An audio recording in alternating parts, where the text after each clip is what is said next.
Good evening, everybody. Welcome to this YouTube exclusive for the Around the Ropes podcast. Now, guys, this coming Saturday, live from the Kennedy Arena up in Rome, New York, Immortal Championship Wrestling presents Road to Immortality. Tickets are still available. We'll get to that in a second. There's a lot of stuff happening on this card. We have tag team action for the tag belts in the first ever steel cage match. We'll have Christina Marie defending her title for the first time. We also have a triple threat match for the World Heavyweight title. The Northeast title's on the line, and the second infamous 30-man Rumble match. And one of the guys in the Rumble match is a former 24/7 champion. I said this for a while now. He is the R-Truth of Immortal Championship Wrestling. The one, the only, Brother Jonas hops on with us tonight. Brother Jonas, how you doing tonight? Excellent. Thanks for having me, dude. Pleasure to be here with you, brother. Oh, it's my pleasure. And this is actually, yes, I know it's another show, but this is sort of a special show for you. It is, absolutely. This show, the Road to Immortality, man, a year ago, Road to Immortality, it just happened to be in Rome, New York, right at the JFK Arena. Brother Jonas, John, whatever you want to know me as, I'm from Rome, New York. This venue is literally 2 blocks from my house. So to start my Immortal and really start my independent wrestling career there, was awesome, dream come true. And now, for it to be 1 year later, coming all full circle, right back here in Rome, New York, once again, building a lot of momentum this past year and hopefully carrying that momentum through into this Royal Rumble. Hopefully, things go my way, but even if not, man, I'm going to have a crowd of ton of people. I've gotten a lot of tickets moved for this show. People want to come see me, which I really appreciate. All the local support, my friends, my family, on top of the fans that I've made in the last year, people who didn't know me beforehand. So I'm just really looking forward to having a jam-packed JFK Arena, just like last year. We packed the building, raucous crowd, a lot of loud fans, a lot of energy. So I'm really looking forward to that, man. It's gonna be a good time. Oh, I can't wait. My only thing I'm hoping for is it's a little bit warmer in that building this year, because last year was a little cold in there. Sure. Well, it is a hockey arena, so I'm not sure. I'm pretty sure the ice is up though, so we should be good to go. So weather pending, hopefully we get a good temperature for the building. But going back to when you made your debut with Immortal last year, with everything you've done, multiple time 24/7 champion, probably one of the most over characters, I guess is the best way I can put it, in Immortal. Oh yeah, no, you won the Breakout Superstar of the Year award, which when I saw the candidates, yep, it's right there. Right on the mantle. Right on the mantle. Hell yeah. I kind of expected you were going to be the one just because of how much you got over. When did you realize that, okay, I have something here? When did that moment hit for you? Honestly, I try to stay humble, man. I don't really feel like even still, like I've kind of reached that mental point where I'm like, well, I'm over, I hate even thinking that. I always wanted to stay humble throughout this whole process, man. I'm just happy to be a part of the show. I'm happy that people have given me an opportunity to hone my craft and to really improvise with this character and evolve it from show to show. I feel like I've grown the character there's always like layers on top of layers. The first show, I was just the goofy, weird looking guy. Nobody knew what to expect. And then the next show, it was like, oh, well, maybe he's like a stoner, goofy guy, and there's like the next show after that, he's got a little bit more character, so it's like I just try to build layer on top of layer. And then throughout the videos and the vignettes that I was putting out this year, I got a lot of great feedback on those. A lot of people thought they were hilarious and just some creative stuff. And that's really what I was going for, was just to be creative and kind of let my mind go. I had a great outlet to do it with this character. Obviously, he's a stoner, like a trippy. Everything's a trip. So you had that creative liberty to really go outside the lines and draw outside the box a little bit and bring aliens and Sasquatches and, just everything's trippy. Everything's got an outline to it. And, it's just, you could really have some fun. And my editing background allowed me to play around with a lot of things too and get back into doing that stuff. So the videos and the vignettes, maybe if I had to pinpoint where, like you asked, when did I really feel like I was onto something?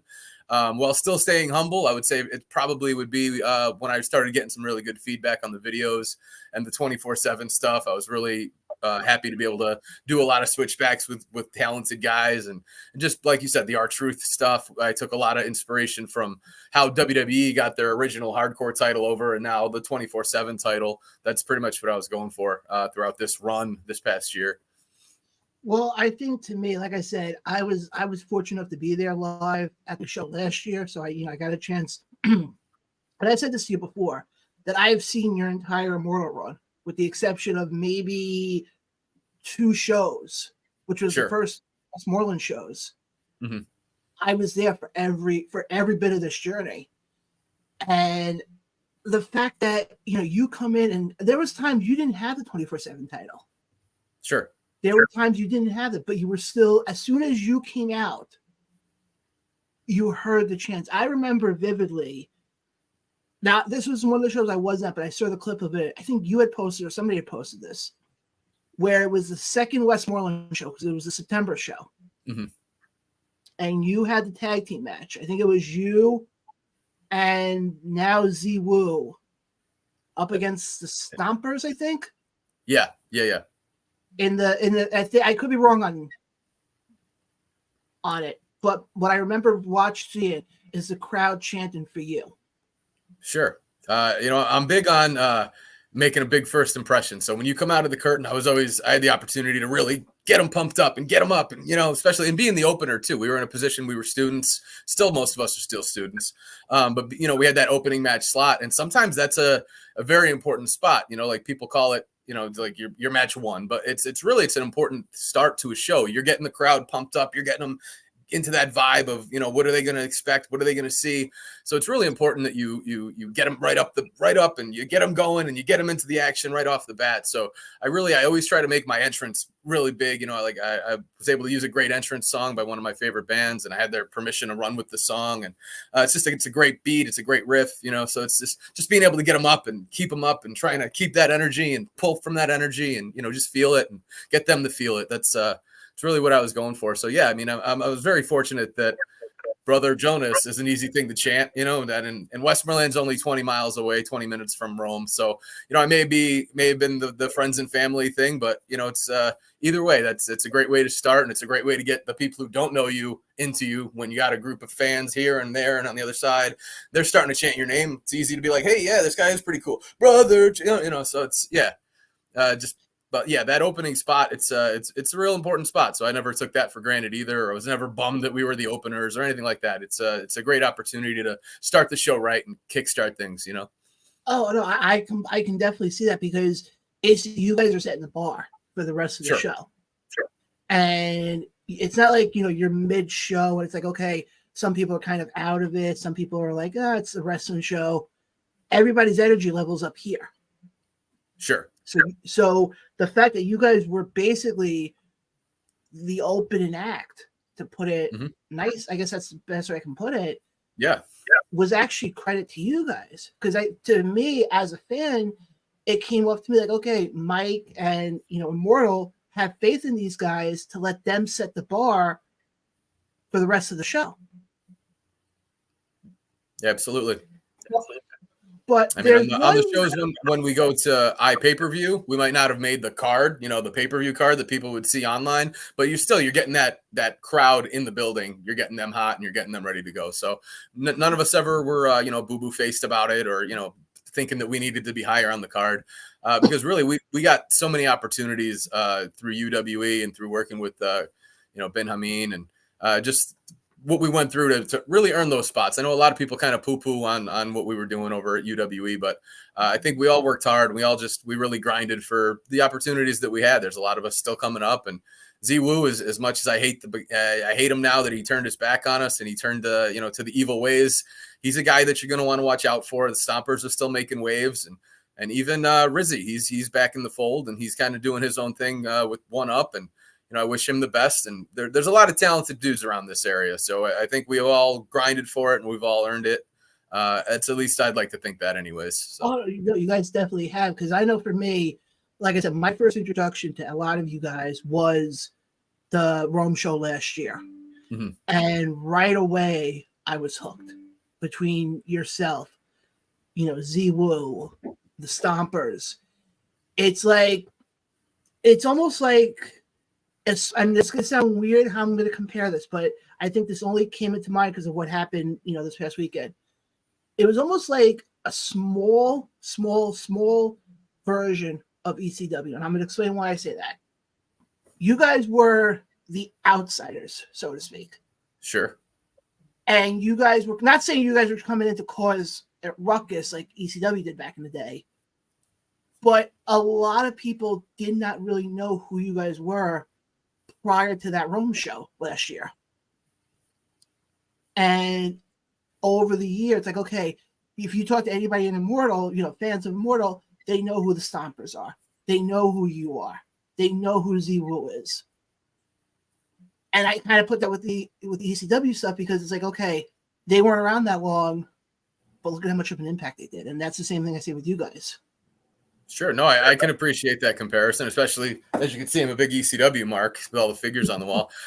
So yeah, that makes sense. I see where you're going with that. But yeah, it wasn't like an invasion or anything, but it was like a local, just like when WWF at the time was in Philly and, those ECW fans knew what to expect.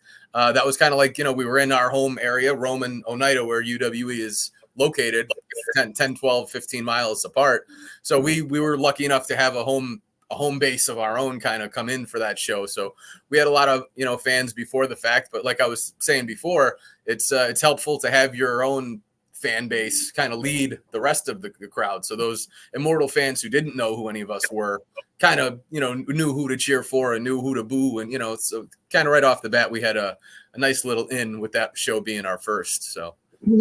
Absolutely. And then I know the big story that you guys had was against the Regulators.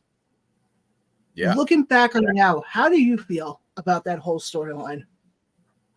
I enjoyed it. Being able to work with different dudes was always great. You don't always want to be stuck with the same 2-3 guys or, well, I worked the Stompers at this show and then we worked the Stompers in a 6-man at this show. And the next one was a big schmaz with the Stompers. You're only going to grow. And, they say iron sharpens iron. So, being able to work with, Jeff Nova and Richie the Madman and Chris Jackson and even Red, those guys, Coffin, they're all super talented. They all bring something different to the table, and they all kind of made you step up your game a little bit from one match to the next, no matter who it was or whatever kind of style they brought. They were all different styles, so having to kind of match them and up your game a little bit as you go with them. It's never going to be a bad thing being able to work with guys like that. I love Richie's work. I think he's got $1 million written on him. Same with Nova, same with Chris. Those guys, they're all young and they got a hell of a potential future ahead of them. So being able to work with them is always fun. Well, now I know I'd asked you before about when did you think you were where you had something there. Sort of want to ask you a similar type question to that. Looking, obviously because Immortal was basically other than UWA, Immortal was basically your other big home promotion. Yeah, absolutely. I know Dynasty was a part of it, but I think with Dynasty, you had done 3 shows, I think. Mm-hmm. If I remember correctly, 2 or 3 shows with them. Yep. And we'll get into the Dynasty stuff here in a second. What's one moment in your Immortal run that you're never going to forget? Good question. I'd probably say that first show, that first Rumble, I didn't have a long time. It wasn't like a Santino in and out like a Bushwhacker Luke situation, but it wasn't a very long go around. I kind of came in, did my shtick, and then got out pretty quick. But I was able to work with Cloudy and Nick Ando, and those were guys who Cloudy I've been watching since Ring of Honor 10, 15 years ago, not to age him out or anything, but he's a legend. He's a local legend, him and Cheech, and being able to work with Ando, even just for a quick little 2-second spot. He's a former 2CW champion. He's a guy that 10 years ago I was paying paying money to see, defend the long reigning 2CW heavyweight title. And, just being able to get in there, my first real exposure to any independent wrestling, being able to work with vets like that. It's like I was saying with the Regulators, they might not have that level of experience, but being able to work with such experienced guys and guys who have really been around the horn, you only grow from that, and you only want to up your game, and you only want to try to hold your own the best you can. So that definitely stands out to me. And then the 24/7 run, just being able to do such fun stuff there, whether in front of the live crowd or the videos. So yeah, if not working with Ando and Cloudy that first match in, I'd say the videos, being able to put out some really, really funny stuff. The big, the end of the big fight scene where, we did like the West Side Story bit with, when all of my mental villains came back together, Sasquatch, Santa Claus, and the alien, and, they all kind of came in at, at the end, and they all put the boots to me. That was always a fun one. Being able to include the sponsors, Dippin' Donuts was always a big supporter of mine. Demetrius is awesome. So being able to just, utilize those little techniques and, just having fun with those videos was really a lot of fun. And it allowed me to do something different and really get myself over to the point that a lot of people don't do vignettes and videos on an independent small level. So being able to do that, it kept my name relevant. It kept my face out there. It kept my character out there. So I'd say between those two things was really just a ton of fun. Probably my favorite video of yours was when you had the series with Charlie Goldberg. Yeah. Over at Syracuse University. Sure. I remember watching that stuff, and they weren't long videos. I think they were maybe 5 minutes long each, I think. Yeah, I always try to keep them quick because as creative as my mind wants to get, I could put a whole mini series, a docu-series together if I wanted to. But you want to try to keep things concise because just in the internet days now, people, they want to see a minute clip and they're going to move on to the next thing. So you don't want your videos to run too long. So it was always a challenge for me to keep things condensed. But working with Charlie was so much fun. He's a video editing genius too. He's doing amazing work up at Syracuse, and I think he was at the Olympics this year. He's a phenomenal talent too. So being able to work with him, not on a physical or an in-ring level, but just being able to match creatively with him, and we bounced ideas off of each other for that whole run when I went up to Syracuse, and we were able to put those skits together, kind of one location to the next, and we built it all. So that was a ton of fun. Yeah, good call on those videos. Well, now let me ask you this. Now this is sort of the tough question I'm going to throw at you now. All right, let's do it. You have everything going for you right now. You're probably, like I said, you're one of the most over people in Immortal Championship Wrestling. So why did you decide now is the best time to walk away? It's a good question, man, and I get it a lot, and I still go back and forth with it, but I think really it all comes down to I'm old. I'm an older dude. I'm 40 years old. I might be in good shape, which is hard for me to say because I really, like I said, I try to stay humble, but I know I keep myself in good shape physically, and but it's not all about physical. It's about every time you take a bump, man. It's like you're in a, what do they call it? Like a 15 mile per hour car crash. Every one bump, it's like you're putting abuse on your body.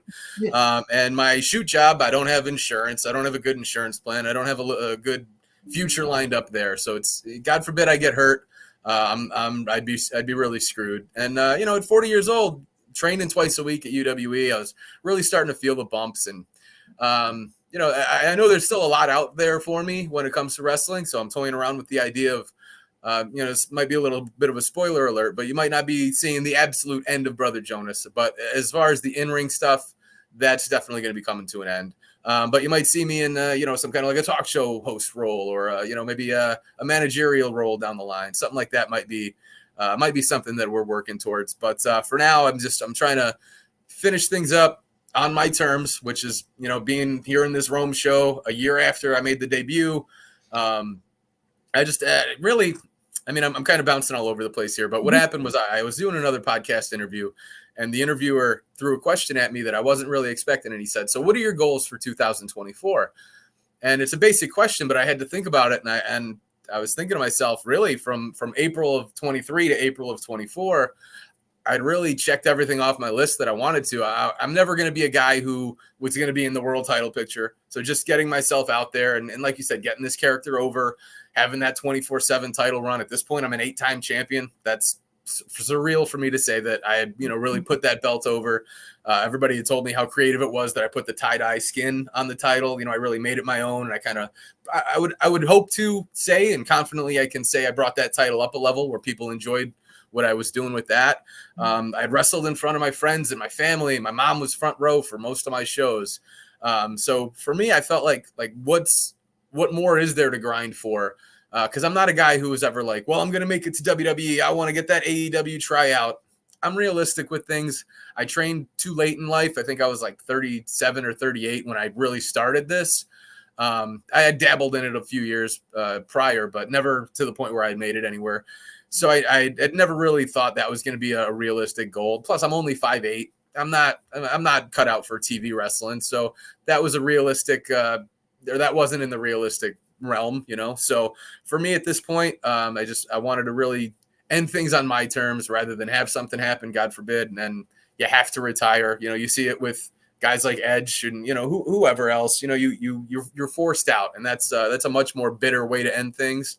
So for me, being able to think about it for a couple months and be okay with it. Like, people are like, "Oh, dude, I'm so sad," and I'm like, "Nah, don't be. This is my decision. I'm happy with what I put together in this year run from April to April, from Road to Immortality to Road to Immortality. That was my story. That was my book, and I'm happy with it. I put some good stuff together. I'm pretty proud of what I was able to do as a 40-year-old, pro wrestler, a trainee, and really, I still consider myself that. I never really.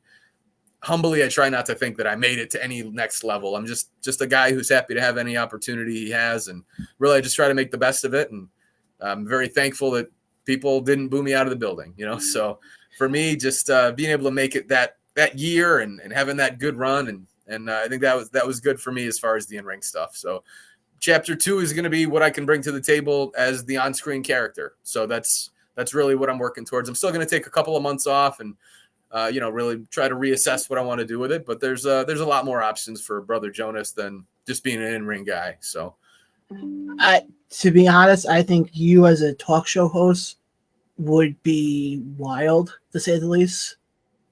And I say that in the perspective of when you're like full in character, then it could really, because I can see whoever you have on be incredibly confused, like, what the hell is this guy talking about? Sure. But I want to switch gears here for a second, because the other company you're a part of is Dynasty. And Dynasty, obviously, we had the last show back in February, and you were actually part of that first show. I don't know if you call it the comeback show, but you were a part of that first show. Yeah. How did it feel, being a part of Dynasty with, this new regime there? How did that feel for you? Being at, like you said before, you're more towards the end of your career than at the start of your career, if that makes sense.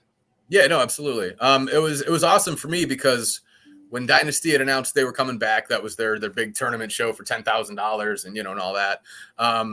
I had reached out to Chris Envy and said, "Hey, dude, I'm working Immortal shows," and my trainer Ben Hameen at the time told me I'm ready to start putting my name out there to promoters and stuff. So I shot him an email and I said, "Hey, dude, it looks like the card is booked, but I saw you added me on Facebook a couple months ago, anyways. So if you're familiar with my stuff, here's what I can do, and here's what I'm willing to bring to the table. So get back to me, blah blah blah." And I didn't hear anything back for a little while, but I guess somebody had dropped out of the show, and I was the first guy that he contacted as like a backup. So that's how I got my in there. And he was very pleased. The Dynasty crowd and everybody who matters there was pretty pleased with what I brought to the table. So yeah, he's been happy with me since, and I've been happy with them too. I know playing both sides, Immortal and Dynasty, sometimes that could be some drama, but for me, it was awesome to be able to work for both guys. They've both been excellent to me. Mike King's been nothing but fantastic to work for, and even Envy too. They both treat me like gold, so I have no complaints working for either of them. They allowed me to really fulfill a dream, as cliche as that is, but it's true. They both really invested in me enough to want to be on their shows and want me to build with them, and that's all I could ask for. So. Now, obviously, the last show you went up against Wrecking Ball Legursky. Yeah, I'm still feeling it, man. He's a big dude. He's a tough guy, man. Very, very tough. But he was great to work with. Try not to break the walls of kayfabe too much, but he was an awesome opponent for me. And honestly, that was probably one of my favorite singles matches of mine. Not that I have 1,000 of them under my belt or anything, but being able to work with him and having it come off almost precisely the way that we'd put it together in the back was just so awesome. And he's a vet. He's a dude who's been doing this for a long time too. And I remember he's another guy I was paying money to pay for tickets to watch him on NEW shows back in the day, and just being able to work with him was amazing. So now I bring that match up because I said this on this podcast, actually, right? I think the Tuesday after when I did the recap, and there was a lot of big moments on that night. But to me personally, I think one of the biggest moments of all was you getting the win that you got. And I say that for one reason. When you looked at the match, you said it before, you're only 5'8". So you take somebody of your height, 5'8", going up against somebody like Wrecking Ball Gursky, who I call a walking building. I think that's a good way to describe him. You looked at it, any wrestling fan would sit there and say, oh, this is going to be a squash match. It's going to be done in 30 seconds. Right. But I know personally for me where I was standing, my mouth dropped to the floor when you won. How did that feel for you getting that win against somebody like Wrecking Ball? Oh, it was huge. It was totally a fluke win. No reason. That was probably the one time out of 100 that it would happen that way. If I wrestled him 99 more times, it probably would be that squash match, because on paper, like you said, 5'8" against 8'9" or whatever he is, it's not going to happen every time. But I used my skills, and I stayed strong, and I tried to really build myself up, coming fighting from underneath and all that good babyface stuff, and it paid off. So I caught him off guard, and all it took was that 1 second of getting him a little confused, getting him a little wobbly, and then I was able to sneak in that nice quick pin that I learned from Ben Hameen, and there it is. So it's all it takes is 3 seconds, man. So very happy to be able to get the W. Oh no, I like I said, probably one of the biggest moments, not only just moments, probably one of the biggest shockers I have seen in the few shows that Dynasty has had since their comeback, and the few shows that I've covered for this podcast. But now, you got the Dynasty stuff down. Now, you were saying before about the talk show stuff. Mm-hmm. Is there a possibility we could see that also in the future for Dynasty, or is it going to be that more of an Immortal thing? I haven't really talked to either of them. This was more something that I'm just kind of toying around with, because they both, when I laid it out to them, I was going to be calling it quits in ring. They both were like, "Oh, are you sure, man? Are you sure? We'd love to keep you around." So I think the door is open to do something. And I mean, obviously, like, roles are limited. If you're not wrestling, there's only so much else you could do. I'm not looking to be a referee or a ring announcer. So I still want to be a character. I still want to be able to be my Brother Jonas self, dude. But that's I feel like that's a good maybe next step. Like a la Piper's Pit back in the day, when Roddy couldn't work anymore, he was still an entertaining character, and he was able to advance storylines while still being Piper. The same goes for Brutus Beefcake in the barbershop. Something like that maybe could be a good avenue for me, to keep me relevant and to keep other people getting over too. That's the most important part, is to keep the active guys, getting that rub and getting over. Not that I'm giving anybody a rub, but you know what I mean. I know what you mean. But I want to also talk about the promo that you cut afterwards, after the match. Now, did you know going into the match that you were going to cut that promo, or did that all come from off the top of your head?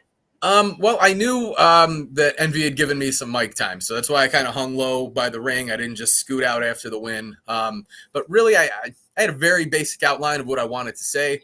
He told me I had a couple minutes to be real. So really, that was John Signorelli talking. That wasn't really Brother Jonas. But yeah, I really was very passionate about what I was saying. The gist of it, if people haven't seen it, well, it's not even out yet, so nobody's seen it unless you were there live. But the gist of it was to follow your dreams, man, and to work hard and to grind and to find something that you're passionate about and make that the thing you grind towards. Everybody can work 40 hours a week and feel like you're advancing in life, but it's not all about money. And, it's just you need to find something that you're passionate about, something that makes you happy, something that makes you feel fulfilled more than anything. So for me, it was just about making that message known that it's possible. Whatever your goal is, wherever you want to strive for, you just got to really sink your hooks in and start grinding for it and make it happen. And, just keep fighting, man. Just anything's possible if you have the right mindset and the right attitude for it. And it's funny. I remember when you cut that promo, I was just checking the fan reaction over where I was standing. Just, there wasn't a dried eye. I can tell you that much. And with me, I know I didn't have a dry eye. And because I say that with me, because I sort of am living that as well with this show. And I've noticed it that if you put the work in and you bust your ass, there, the old thing of, that can't happen, that won't happen, is out of the realm of possibility. Because I said this last night on Around the Ropes podcast, because we had some news that dropped about I'm doing something again back at the 2300 Arena, and I made the comment on the show. I said, and this is a comment I've heard a lot of the old-time wrestlers say, if you have somebody who tells you, oh, you don't have what it takes, you turn around and you tell them, no, F you, you're wrong, but F you, I'm right. I don't use the actual vernacular, what I'm trying to get by, Sure. but my point is this. If you put your mind to it, and this is to everybody who's watching this, you look at Brother Jonas, you look at myself. We're two examples of guys who bust our ass to get to where we are. Obviously, Brother Jonas is in a lot better shape than I'm in, and you'll never see me enter into a ring like Brother Jonas did. But it doesn't have to be being an in-ring competitor. And I could be wrong on this, Brother Jonas, and correct me if I'm wrong on this, but with your promo, it was more reflected on, the average Joe who, and all that stuff. Sure, absolutely. And I think something I said too, I don't remember exactly because it was a little while ago now, but I think I said, you're probably your own worst enemy, and sometimes you're your own stepping, your blocking point is whatever mental block you're putting in front of you. Sometimes you're that worst enemy, so you got to knock through it and bust it out yourself, But yeah, no, I agree. It was to everybody. It was to anybody who it resonated with is who it was for. It didn't have to be reach for your goals of becoming a wrestling superstar. It was anything, man. Just finding your passion and working towards it and feeling fulfilled in life. That's really what it was all about. No, I totally, like I said, it resonated with a lot of people because it was real. It wasn't a in character promo. Mm-hmm. It was you being you. And I think that's what resonated with a lot of people. I want to just go back to Immortal for a second because I do want to talk about there's 4 other matches happening on the card on Saturday. I just want to get your take on them. Yeah, absolutely. We have the Northeast titles on the line, Pat Sawyer and Shane Stenson. What's your thoughts on the match? Well, they're both super talented dudes. I've been lucky enough to talk to them both quite a bit in the locker room, and they're both a wealth of knowledge as far as, for me being able to pick their brains. But Pat he's tough as nails. He's big, just like Legursky was, he's intimidating when you get in the ring with him. But Shane's smart, man. He's got that lineage, working under Chip and being Chip's son. He's been around the business forever. And then you put in too, he's got the big Sebastian Braun next to him now, so he's got the muscle too. He might not have the size, but he's got the size behind him. So that's going to be an interesting match. I really don't know which way things are going to go down there. Pat Sawyer's got a ton of momentum behind him right now, but so does Hot Stuff Enterprises. So that's really one of the ones I'm looking forward to watching from the monitor in the back. Absolutely. Now, the other, obviously, we have the triple threat match for the World Heavyweight title, Garrett Holiday, Sean Carr, and the returning, I forgot his name now, Slick Wagner Brown, I think it is. Yep. Now, this one, I was talking about this a little bit on my show on Tuesday night. This one's an interesting one because we've seen Sean Carr plenty of times have match of the night candidates right off the bat. Go back to the Coble Skill show with him and Lindsay Dorado. Yep.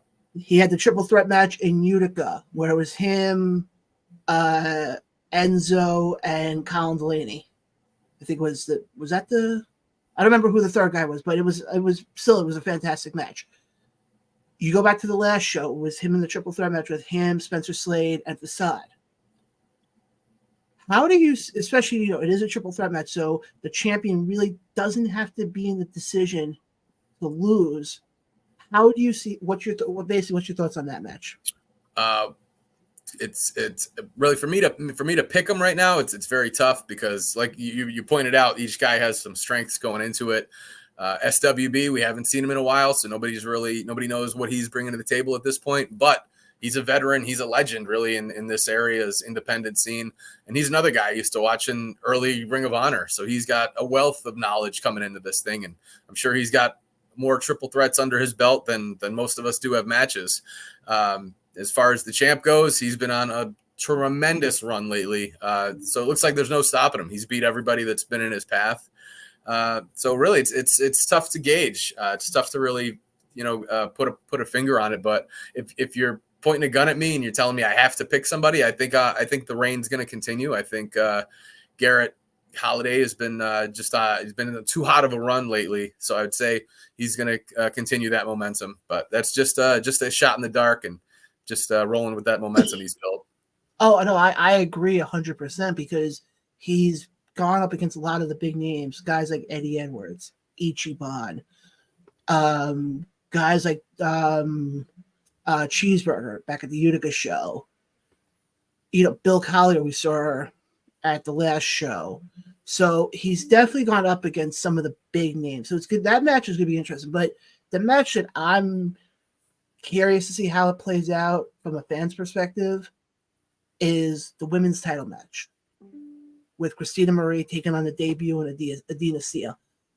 Now, I've been fortunate enough to have seen Christina Marie now hundreds of times now, and I've been fortunate enough to see Adina Steele a few times here and there. Mm-hmm. And this is her debut, but what's your thoughts on that match? It's going to be good for sure. Christina's going to want to continue to carry her momentum from winning the title at the last show. And Adina's got something to prove. So those are both big motivating factors, and they're going to come together. And it's certainly going to prove for a good match. I think there's no question about that. So, no, I like I said, it's going to be a great show.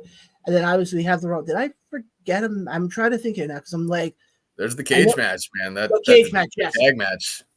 Yes, the cage match.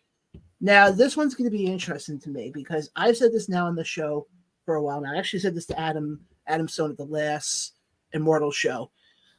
I've been going to Immortal Championship Wrestling now since February of last year, the St. Johnsville show, which was Immortal Combat 4, I think was the name of it. And I feel like every show Adam Stone has been in either a multi-man match for the titles or he's somehow been in the title match every show that I've been to for Immortal. I kid you not. Do you think, I hate to use this cliche, but it's the only cliche I can use. Do you think he finally finishes his story at the upcoming show and finally gets those titles that he's been gunning for the last over a year now? It's certainly possible, man, but anything can happen in a steel cage. Edge of Hope, they're very sneaky. So even though it's a cage match, I wouldn't put it past them to find a way to get the rest of the group involved. Just because it's a cage doesn't mean it has to be a 2-on-2 affair. They could find a way to make things happen. But Team Friendship, the Syracuse guys, they've found a way to keep the numbers even. Corey Jackson and Ting are going to be in the house. So if Edge of Hope does try to get involved with the outside crew, the Syracuse guys are going to have the rest of their backup, the rest of their crew in as well. So really, that's another tough one. The entire card's really tough to pick, and it leads to a show with fantastic matches. But as far as being able to pinpoint when he's going to get that win, that's tough to say. He's a talented dude, and when he doesn't get the win, it always seems like he just got screwed out of it, or he's just that close to getting it. So anything's possible. And I even said a thing to him. I said it didn't happen, but I said I was going to try to get a hashtag going of let Adam finish the story, because apparently everybody in wrestling now has a story to finish. Seems to be. But obviously, we also have, like I said, the Rumble match. I know as of now, I think there's 26 confirmed names from what I saw in the graphic. Mm-hmm. So there's going to be 4 surprises. With how big the independent scene is right now, who knows who those other 4 people are going to be? Absolutely. And guys, the only way you can catch any of this action is go subscribe to IWTV. The show starts at 6:45, which the one thing I like with Immortal is the shows start early and they're done at a reasonable time. Sure. Yes, despite the fact that I usually don't leave till about an hour or so after the show is done, and I still don't get home till 2 o'clock in the morning, but it's still nice to be done early. Right. But I also know you had mentioned on one of your posts that you were going to take time to be, meeting the fans before the show and during intermission. Or no, was it during intermission and after the show? Yeah, I mean, I'm going to try to be around because, like I said, I'm going to have a lot of folks in the house that really want to, come out and support me for that last match of mine. So at some point, I'll be around. Just look for the crazy hat, and you know where to find me. So Yes. I folks, it's now gotten to the point of if I see something tie-dye related on Facebook, or I see a tie-dye related thing at Walmart, for example, I've sent him pictures about it already. I love it, man. That's what I was going for when I put this character together, was to, kind of use that the tie-dye and the colorfulness to kind of stand out a little bit and to brand it as my own. Because everybody, too many people come out in black tights and black boots, and we can't all be Stone Cold. He's the one who got it over off of being very generic looking, if you look at just his outfit alone. So for me, it was, I wanted to be colorful, I wanted to be charismatic, and I wanted to stand out. And luckily I was able to pull that off and evolve my own character a little bit throughout that run. So, well, last question I got for you is this. You've had this Brother Jonas character now for some time, even before Immortal, if I'm correct on that. Yep. Did a little bit of work. Yeah.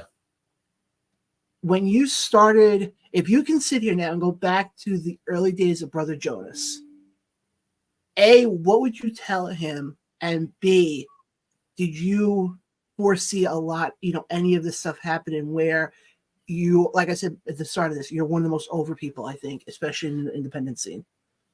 Wow. Good questions. As far as A goes, I would just tell him, keep grinding, don't get discouraged. Just keep at it. And, because it takes a lot of time for any character to really find something that's going to click or find something that's going to work and get over, and then you got to build off of that momentum. But I don't know, it's tough. I would say just to keep grinding at it. And what was the B question again? I'm sorry. Oh, you're good. When you started this character, the Brother Jonas character, from Right. where it started to now, could you have imagined any of this happening? Oh, sure. No, man, absolutely not. Being able to get over, like you said, I still don't even think that's really the case, but just to, have that fan support and have, just the opportunity to keep doing this at what I call a high level for me, man. Being able to do this on any level is very cool.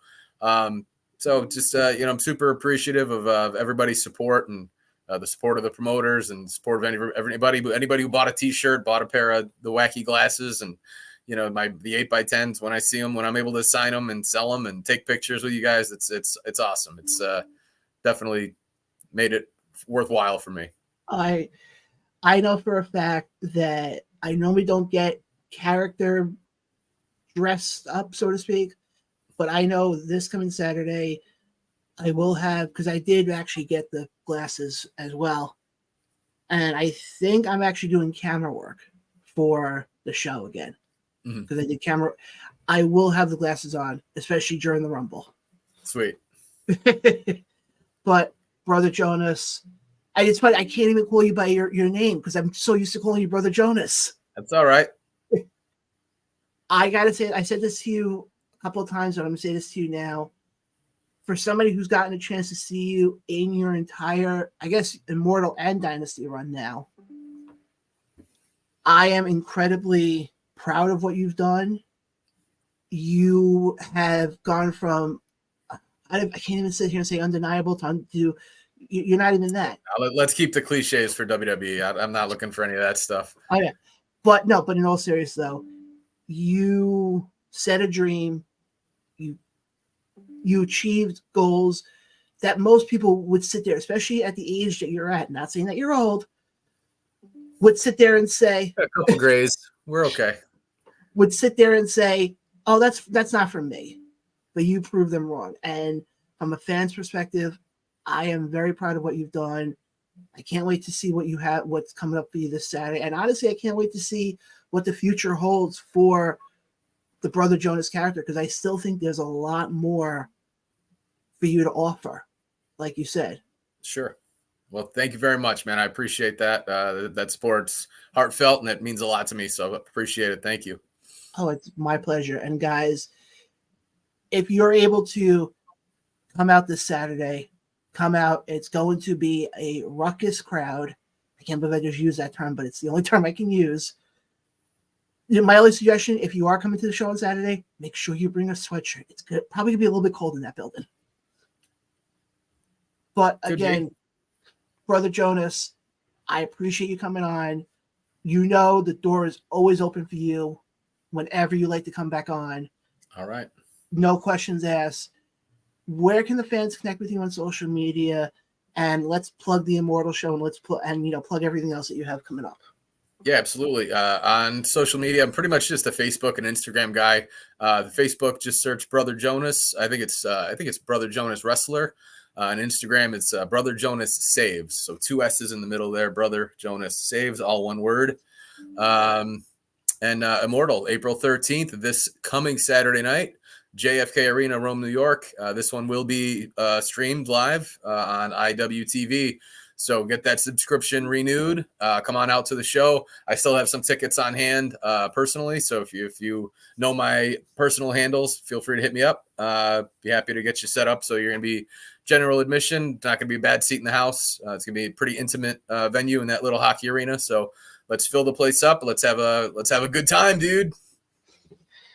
For Brother Jonas, I'm John. It's been the Round the Ropes YouTube exclusive. Catch you guys next time. Later.